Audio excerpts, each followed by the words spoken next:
Okay, right. Let's get into this. Yeah. We're doing a deep dive today on a pair of games that, I mean, even now, 6 years later, still cause huge arguments online. Oh, absolutely. Pokemon Ultra Sun and Ultra Moon from 2017. Exactly. And the big question isn't, are they fun?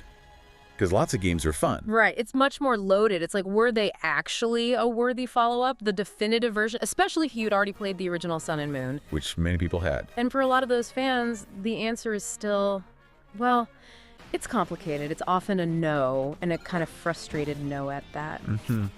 It's not just about USUM versus SM either, is it? It's about the standard Pokemon set with games like Emerald or Platinum. Or even Black 2 and White 2, which were actual sequels. Those felt like objective upgrades. You almost didn't need the originals afterward. Right.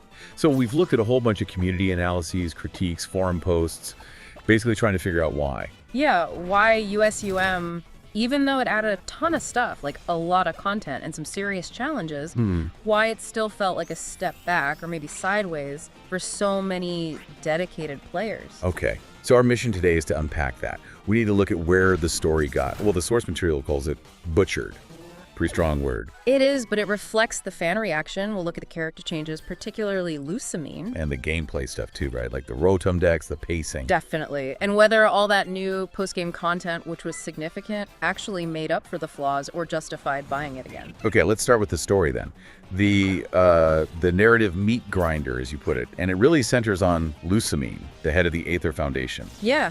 She was the main villain in the original Sun and Moon SM, and her character arc was surprisingly dark and complex for Pokemon. It really was. Ugh. But then USEM came along and changed things pretty dramatically. And critics argue it made her actions somehow even worse, or at least harder to understand. But let's set the baseline first. Even in the original games, she was doing some awful stuff. Oh, absolutely terrible. I mean, the mental abuse of her daughter, Lily, forcing her to dress like Neolego. Which USUM doesn't even really explain the reason for anymore, does it? No, the why gets kind of lost. But the act itself is still there. It's established cruelty. And that's not all. She greenlit the type. Full project. Which was creating an artificial Pokemon specifically to fight Ultra Beasts. A huge undertaking. And when they didn't meet her standards, when they were seen as failures... Just ordered them frozen, cryogenically frozen, like objects. That's incredibly cold. Especially considering type. Null evolves into Silvally, which became a real fan favorite. It shows a spectacular lack of empathy. And she didn't stop there. She froze other Pokemon she liked just because. And she was funding Team Skull, manipulating Guzma. Using him, basically, and the big one, kidnapping Nebby, the Cosmog. Torturing it, knowing it could die, just to open a wormhole. Okay, so baseline. Yeah. Pretty terrible person, regardless of the version. Definitely. But the reason she's doing all this, that's the key difference between SM and USUM, and where the complexity, for many, just vanished. Right. In SM, the implication was strong that she was influenced, right, by the Neolego neurotoxin. Exactly. It wasn't just mind control. It was like her inhibitions were gone. Her existing obsession, this twisted desire to be a mother figure to Ultra Beasts, got amplified into something monstrous. It made her actions understandable in a warped way without excusing them. Precisely. And that ending in SM where the influence breaks, she sees Lily clearly for a moment, says, "So beautiful," then falls into a coma. Yeah, that was heavy. No easy redemption. It left Lily, and you, the player, with this really ambiguous, tragic situation. It felt earned, narratively, complex, morally gray. And the big critique of USUM is that just goes out the window. Poof, gone. In USUM, they changed her motivation entirely. All that cruelty, the freezing, the abuse, it's now presented as entirely her own choice. And why? What's the new reason? To be strong. Strong enough to fight Necrozma, the new big threat. That feels much flatter. It really does. Critics argue it turns her from this complex, tragic villain into just a standard evil boss. It kind of hand waves all the psychological horror from SM, especially towards Lily. Which then messes up Lily's arc too, doesn't it? Because she was arguably the real main character of SM's story. Oh, completely. And this is where it gets really confusing, honestly. Lily's reaction in USEM feels backwards. How so? Well, in SM, when her mother was arguably not fully in control, influenced by Neolego, Lily eventually stood up to her, condemned her actions. It was powerful. Right, that was her big growth moment. But in USEM, when Lusamine is doing all these terrible things purely out of her own selfish desire for power, Lily forgives her incredibly quickly. She goes back to the Foundation, even defends her, saying things like, "Oh, Mother just wanted to be strong." Wait, really? That feels incredibly unsatisfying. It undermines the entire emotional core of their relationship. The conflict that made SM's story so compelling just fizzles out. Lily's forgiveness feels unearned because Lusamine's actions are now less excusable, not more. Okay, wow. So the character motivation shift causes serious problems. But then there's this other big issue. The sources point out a structural plot hole involving the new characters, the Ultra Recon Squad. Ah, yes, the URS. This one is pretty bad from a writing perspective. It kind of breaks Lusamine's entire plan in USUM. How? What's the hole? Okay, so Lusamine's whole justification for torturing Cosmog, in both versions initially, is that she needs its power to open an Ultra Wormhole to get to Ultra Space. It's presented as the only way. Makes sense. High stakes, desperate measures. But in USUM, we meet the Ultra Recon Squad early on. They're from Ultra Megalopolis, working with Lusamine, or so it seems. Okay. Then, late in the game, during the raid on the Aether Foundation, after you beat them in a battle, they just casually mention, "Oh yeah, we have our own Solgaleo Lunala." Wait, what? Yeah. They reveal they use their legendary Pokemon one fully capable of traversing Ultra Space to get to Alola in the first place. Hold on. So, Lusamine's allies, the people she's working with, had a perfectly functional, non-torture requiring method of getting to Ultra Space parked outside the entire time. Pretty much exactly that. The URS apparently only started having second thoughts about Lusamine's methods after you, the player, defeat them, which is narratively way too late. So, Lusamine kidnapping and nearly killing Cosmog was completely pointless. Utterly pointless from a logistical standpoint within USUM's own revised plot. It makes her look not just cruel, but incompetent. Why go through all that horrific effort with Cosmog when a much easier, safer option was readily available through her supposed allies? That's a huge oversight. Is there any defense for it? I think the notes mentioned something about them worrying Necrozma would absorb their legendary. Here's that defense offered, that the URS kept their legendary hidden because they feared Necrozma would sense and absorb its light. They needed Cosmog as a backup plan or maybe a less potent lure. Does that hold up, though? Not really, no. If the big fear is Necrozma absorbing a legendary's light, why is Lusamine actively torturing Cosmog to force it to use its legendary power, potentially attracting Necrozma anyway? Cosmog is way more fragile. The fear should apply even more strongly to Nebby. Yeah, the logic feels shaky at best. It really does. For many players invested in the story, this wasn't some clever twist. It felt like a massive plotting error, suggesting the USUM story was maybe rushed, or that fitting Necrozma in took priority over a narrative coherence with the existing SM plot beats. It just undermined everything. Hashtag Necrozma and the Light Trio lore. Okay, so to understand why they might have sacrificed Lusamine's arc and created these plot holes, we need to talk about the reason for the changes. Necrozma. Exactly. Necrozma goes from this mysterious, optional post-game boss in SM to the central world-ending threat in USUM. It's a pretty striking design, isn't it? The Prism Pokemon. Oh, fantastic design. Very angular, black, crystalline, like obsidian or jet. A complete contrast to Sunny Alola. That brain prism face in the concept art is iconic. And its whole deal is absorbing light, not making it. Right. Unlike Solgaleo and Lunala, it consumes light. When it's starved, it becomes immobile. And it's implied to be in constant pain, driving its predatory nature. Its classification is weird, too. It's like an Ultra Beast, but not quite. Yeah, the Pokédex calls it reminiscent of an Ultra Beast. It comes through wormholes, but you can catch it with normal Pokeballs, unlike the others that usually need Beast Balls. So it's something other. Ancient. Exactly. It occupies this unique space, reinforcing its role as part of the ancient light trio alongside Solgaleo and Lunala. They all came from Ultra Space long ago. And its final form is Psychic Dragon, right? Ultra Necrozma, yes, but its base form is Psychic. The lore behind it explains why it's so aggressive and light-hungry now. He used to be the good guy, sort of the blinding one. That's the story from the Ultra Recon Squad, yeah. Necrozma was originally the source of all light for their home, Ultra Megalopolis, and maybe other worlds too. A benevolent, radiant being. But something went wrong. Terribly wrong. The story goes that the ancient people of Ultra Megalopolis grew too greedy. They tried to control Necrozma's light, somehow injured it, and caused it to lose a part of its body. And that lost part is connected to the Z crystals. That's the strong implication. The Z crystals and sparkling stones found all over Alola. They might literally be fragments of Necrozma's original light-giving form, shards of a broken god. Wow. That's pretty mythic. It is. And that injury is what plunged Ultra Megalopolis into darkness and turned Necrozma into the enraged, light-consuming predator we see. It's constantly suffering and trying to reclaim the light it lost. Although the anime had a slightly different take. Less about greed. Yeah, the anime suggested it was damaged defending its world from a meteor. The bit less damning for the inhabitants, maybe, but the core result is the same. A broken, pained creature seeking light. And that need for light leads directly to it attacking Solgaleo and Lunala. Exactly. It needs their light to sustain itself. It uses those devices Colress apparently made for the URS to forcibly fuse with them. Duskmane Necrozma with Solgaleo. Dawnwings Necrozma with Lunala. Right. And those names, solar eclipse and lunar eclipse, are literal. Necrozma is darkening the host, consuming its light. The Japanese names are even more direct.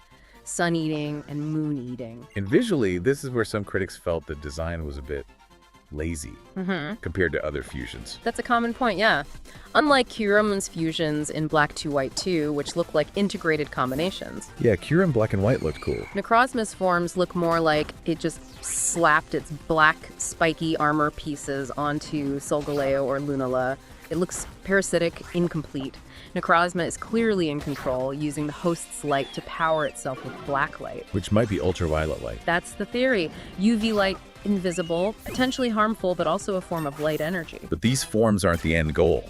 The real power comes with Ultra Burst. Right. If Necrozma is holding the special Z crystal, the Ultra Necrosium Z, it can undergo Ultra Burst in battle. And become... It's true, original form, the blinding one. A dazzling golden psychic dragon type, pure light energy. And incredibly powerful, right? Like, ridiculously powerful. Off the charts. The lore says its body temperature hits over 10,000 degrees Fahrenheit, like the sun's surface. Stat-wise, it becomes one of the strongest Pokemon ever created, which makes that boss fight memorable. We'll get back to the difficulty for sure. Yeah. But first, how does this tie into the Alolan legends? Well, the ancient Alolan legend talks about the Pillager of Light, clearly Necrozma attacking, stealing the light, likely by taking Solgaleo or Lunala, and being driven back by the island Tapu Guardians, and a hero using the stones to summon the light. The Z crystals again. Seems likely. But the interpretation of that legend differs. The URS, being terrified of Necrozma, see it as a story of defeat, of banishing the darkness. But there's another way to read it. Yeah, the anime's ending and some hints in the game suggest maybe the light was summoned not to fight Necrozma, but to share with it, to heal it, to restore some balance. Ah, so it's not just a monster, it's a victim too. Exactly. It's a prism. It can refract light beautifully or absorb it into darkness. The player's journey becomes about understanding that duality, deciding whether to just conquer it or try to, in a way, heal it by sharing Alola's light. Hashtag Tag 2, gameplay, gimmicks, and wasted potential. Okay, let's shift gears from the big cosmic story to the actual moment-to-moment experience of playing USEM, because this is where a lot of the nagging frustrations come in, especially for people who played SM first. Right. If SM already got flack for holding your hand too much. Which it definitely did. Those opening hours were rough. USEM somehow made it feel even worse for many people. And a lot of that blame falls squarely on the Rotom decks. Oh, Rotom decks. Annoying in SM, but the sources say it became unbearable in USEM. What changed? Well, the big new feature tied to it was Roto-Loto, which was basically a randomized slot machine version of the old O powers, or past powers. Which people actually liked, right? The O powers were useful. They were strategic. You could activate boosts for EXP, money, capture rate whenever you needed them. Roto-Loto gave you random boosts, often ones you didn't need, and locked them behind constantly interacting with Rotom. And Rotom itself just wouldn't shut up. Pretty much.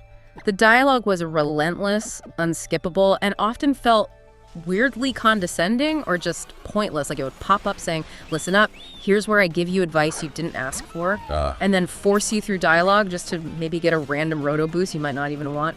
It constantly interrupted the flow of the game. And wasn't there some annoying animation too? Yes. Every single time you encountered a Pokemon for the first time, Rotom would do this little 2-second animation on the bottom screen. Which sounds minor, but when you're encountering hundreds of Pokemon, It just adds up. Wasted time. Exactly. Critics said it added literally nothing and just felt like another layer of padding, slowing things down. So it fed into that larger feeling that USEM, like SM, was just too much of a guided tour. Precisely. The constant cutscenes, the roadblocks, the characters stopping you every 5 steps. especially in the first, 6 hours or more. It makes replaying the game feel like a real chore. Kills the sense of adventure of exploration. Completely. Older Pokemon games let you wander more, discover things. Alola, despite being beautiful, often felt incredibly constrained, like you were just being shuttled from one cutscene to the next. And speaking of the world, Alola itself. There's that whole thing with the empty construction lots in SM, wasn't there? People expected big things from those in USUM. Oh yeah, that was classic sequel bait. You saw these empty lots in major towns and thought, okay, cool new buildings or features are coming here in the enhanced version. But the payoff was underwhelming. Massively underwhelming. Out of 8 teased lots, 2 in Tapu Village and Seafolk Village just stayed empty, completely untouched. Seriously, nothing at all. Nothing. And the 6 that were used, mostly disappointing. Some became Mantine Surf Association offices, which were pretty minor. Okay, what else? The one in Konokuni City literally just became another Alola photo club, a copy-paste of the one in Holly City. Nobody needed 2 photo clubs. Exactly. And maybe the biggest letdown was the lot in Mali City. It became the Cantonian Gym. Ooh, that sounds cool. Like a proper old-school gym. That's what everyone hoped. But no, it was just a reskin of the Battle de Fey. You pay money, you do a set number of battles daily. No puzzle, no unique challenge, nothing that felt like a Kanto gym despite the name. Wow, that feels almost insulting. It felt like a real missed opportunity to add something substantial and nostalgic. It just highlighted how little they actually expanded the existing region map in meaningful ways. And that feeling of wasted potential really hits home with ultra space exploration too, right? Yeah. The big new feature. Yeah, the idea of jumping through wormholes to other dimensions, exploring alien worlds, that sounded amazing. People were hoping for something like the Distortion world in Platinum, which was complex and genuinely exploratory. But ultra space in USEM wasn't like that. Not really, especially the main story visit to Ultra Megalopolis, this dark, ruined city where Necrozma stole the light. It should have been this incredible atmospheric dungeon. And instead, It was basically just a corridor, a straight path leading to the big boss fight with Ultra Necrozma. that's it. No exploration, no side paths, no puzzles. Well, barren, blocked off, incredibly linear. It was a huge disappointment. The background art for Ultra Megalopolis and the other Ultra Space areas you visit later for legendary hunting looks amazing, complex, alien. You can't actually explore it. You're stuck on narrow path. It really drove home that feeling that USUM prioritized cinematic moments over player freedom and actual exploration. Okay, and then there's the issue of gimmick overload, or focusing on the wrong gimmicks. People weren't thrilled with the focus on Z moves over Megas, right? That's a big one. Z moves were the flashy new mechanic for Gen 7. Big, powerful, one-time attacks with long animations. Very cinematic. Very cinematic, yes. But strategically, a lot of people found them less interesting than Mega Evolution from Gen 6. Why is that? Mega Evolution was a commitment. It took your item slot, it changed your Pokemon's stats, ability, sometimes even typing for the entire battle. It required real strategic thought about when and who to Mega Evolve. Whereas Z moves are just a nuke. Often, yeah. A one-time press here to delete opponent button outside of the strategic status Z moves. Critics felt they were less engaging, and the unskippable animations got old fast.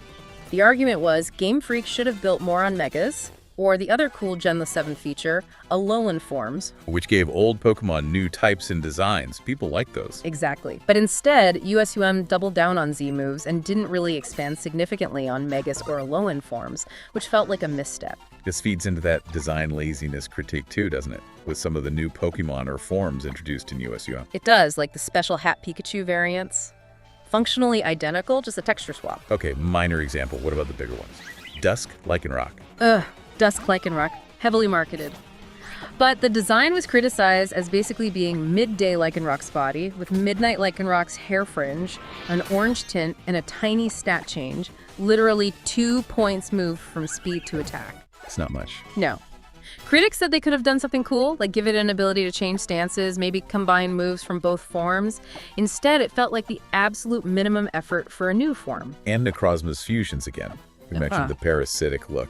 Yeah, compared to Curum's integrated fusions, Necrozma just looked like it was wearing Solgaleo or Lunala-like armor. It didn't feel like a true blend. Less fusion, more possession. Exactly. And competitively, the Dawnwings form, the Lunala fusion, was often considered just, worse than regular Lunala or the Duskmane form. It mainly existed as a bridge to get to Ultra Necrozma, rather than being a compelling form in its own right. It all added to that feeling that maybe USUM didn't get the same level of care or development time as the best third versions of the past. Hashtag 38. The value proposition and final verdict. Okay, so we've hit the story problems, the pacing issues, the wasted map potential, the gimmick complaints. It sounds pretty negative. It does, and those criticisms are valid and widely shared, but we absolutely have to talk about where USUM did deliver, because it wasn't all bad, far from it in some areas. Right. If you came to USUM as your first generation, the 7th game, it's generally seen as the better package, isn't it? Absolutely. In terms of sheer amount of stuff to do, especially after the main story, USUM is packed. The big reason for that is the Ultra Wormhole stuff, post-game. Yes. The Ultra Wormhole exploration for legendary hunting was a massive addition and a huge success. Riding Solgaleo or Lunala through wormholes, trying to find the rare ones. It was actually fun gameplay. And it lets you catch pretty much everything. Almost every previous legendary Pokemon was available through those wormholes. Different wormholes led to different environments and different sets of legendaries. For collectors or people wanting to build competitive teams, this was huge. Hours and hours of content right there. And it wasn't just old legendaries, we got new Ultra Beasts too. We did, and they were good ones. Poipole, the little poison type you get as a gift from the Ultra Recon Squad. Evolves into Naganadel, right? Poison Dragon. Yeah, Naganadel became a staple in competitive battling. Really fast, hits hard on the special side. A great addition. And the version exclusives, Stakataka and Blissephalon. Also interesting, Stakataka, the rock steel brick wall thing, super high defense, super low speed, perfect for trick room teams. Which reverses speed order, right? So slow becomes fast. Exactly. And Blissephalon, the ghost fire clown thing. Yeah, the exploding head clown. Weird design, but cool. Very cool. Super fast, massive special attack, but its signature move, Mind Blown, does huge recoil damage, high risk, high reward. So these weren't just dex filler, they were genuinely useful, interesting new Pokemon. Okay, so lots of Pokemon to catch. Yeah. But the real jewel in USUM's post-game crown, according to almost everyone, was Episode RR Rainbow Rocket. Episode RR is almost universally praised. It's considered USUM's absolute best edition, a fantastic celebration of the series' history. What exactly was it? Basically, Team Rocket, led by Giovanni from another dimension where he actually succeeded, invades Alola.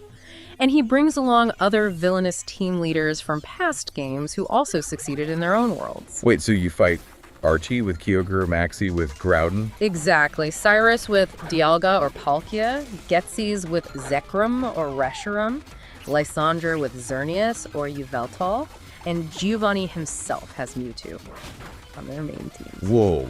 That sounds genuinely difficult. It was. This wasn't like the main game where you could often just breeze through. Episode RR actually forced you to think about your team, maybe grind a bit, use actual strategy. The battles were tough, the premise was fun, the interactions between the villains were great. It felt like a proper reward for finishing the game. A real challenge, finally. Definitely. And that extended to the other post-game facilities too. Like the Battle Tree. Yeah, the Battle Tree return, letting you earn battle points, unlock Mega Stones, and eventually face off against these super tough Battle Legends Red and Blue. Standard post-game fare, but solid. And the title defense thing. Right. Instead of just rebattling the same Elite Four over and over after becoming champion, you'd get different challengers each time you defended your title. It could be Hau, Gladion, Lusamine, Guzma, even Professor Kukui, red or blue sometimes. It added a lot of replayability to the champion grind. So more content, more challenge. And the difficulty overall was higher in USUM, wasn't it? Even in the main story. It was noticeably tougher than SM, yes. Trainers had better movesets, more strategic items sometimes, and then there was the infamous difficulty spike. Ultra Necrozma. That fight is legendary for how hard it hits. Coming relatively late in the main story, this thing gets a massive stat boost from its Totemora and has insane base stats in its Ultra Burst form. Base 754 total, right? That's higher than Arceus. Exactly. And it outspeeds almost everything and hits like a truck with super effective moves. It just sweeps unprepared teams. So you had to actually plan for it.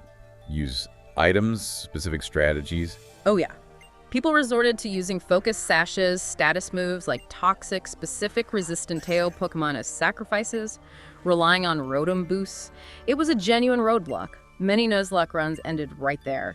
For players wanting a tougher Pokemon game, Ultra Necrozma delivered maybe a bit too much for some. Okay, so we have this clear split then.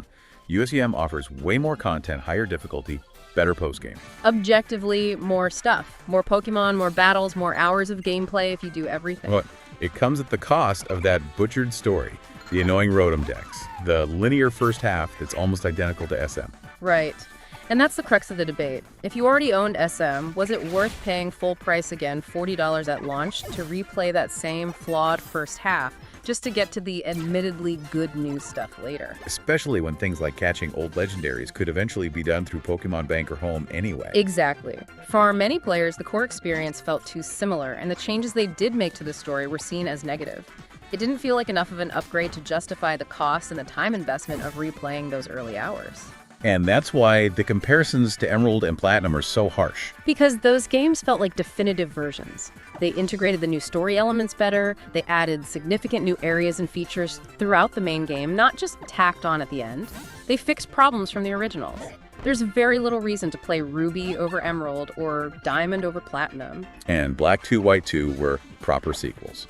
New region sections, new story, years later. Exactly. USUM didn't feel like a definitive version or a true sequel. It felt like a what-if scenario, an alternate timeline that fixed some things, difficulty, content volume, but broke others, story, pacing, consistency. It felt rushed to some. So it sounds like USUM is a better choice if you're a completionist, a competitive player, or someone who never played the original. Pretty much. Maximum content, highest challenge, all the Pokemon. That's USUM. But if you really cared about the story, the characters, Lily's journey in the original Sun and Moon, then the original SM might actually offer the more satisfying, coherent narrative experience, despite having less stuff to do afterwards. You sacrifice story quality for content quantity in USUM. #tag outro. So wrapping this up, what does this all mean for you, the listener? Ultra Sun and Ultra Moon are really interesting, aren't they? They represent this weird duality. They really do. Objectively, you get more game for your money in terms of raw features, Pokemon count, post-game longevity, and challenge. But, and it's a big but, those improvements came alongside some serious downgrades in narrative coherence, character consistency, and fixing the core pacing issues that already plagued the original Sun and Moon. Right. The changes to Lusamine, the Ultra Recon Squad plot hole, the relentless hand-holding, it left this feeling of wasted potential. Like, they didn't innovate where it mattered most to story fans and actually damaged what was already there. So the takeaway really depends on what you value most. If you want the absolute biggest Alola package with the toughest fights in every legendary, USUM is your game. Definitely. But if the story of Lily and Lusamine in the original resonated with you, if you valued that narrative arc, playing USUM might actually feel like a lesser experience from that perspective. SM tells that specific story better. Now, the sources we looked at suggest there might be a bigger picture reason for why games like USUM happen, why quality can feel stagnant or even regress sometimes. And it comes down to, well, competition. Or lack thereof. Yeah, the argument is that Pokemon as a franchise is so dominant, so massive, that it doesn't really face strong market pressure from direct competitors. Meaning Game Freak doesn't have to radically change or improve the formula. Or worse, they feel comfortable removing genuinely good, popular features because there's no competitor offering something similar to force them to keep it. Think about the player search system, the PSS, from Gen 6. So streamlined, so user-friendly for online interaction. Yeah, everyone loved the PSS. And it got replaced by the clunky Festival Plaza in SM, and then the Rotom Dex functions in USUM. Objectively worse interfaces.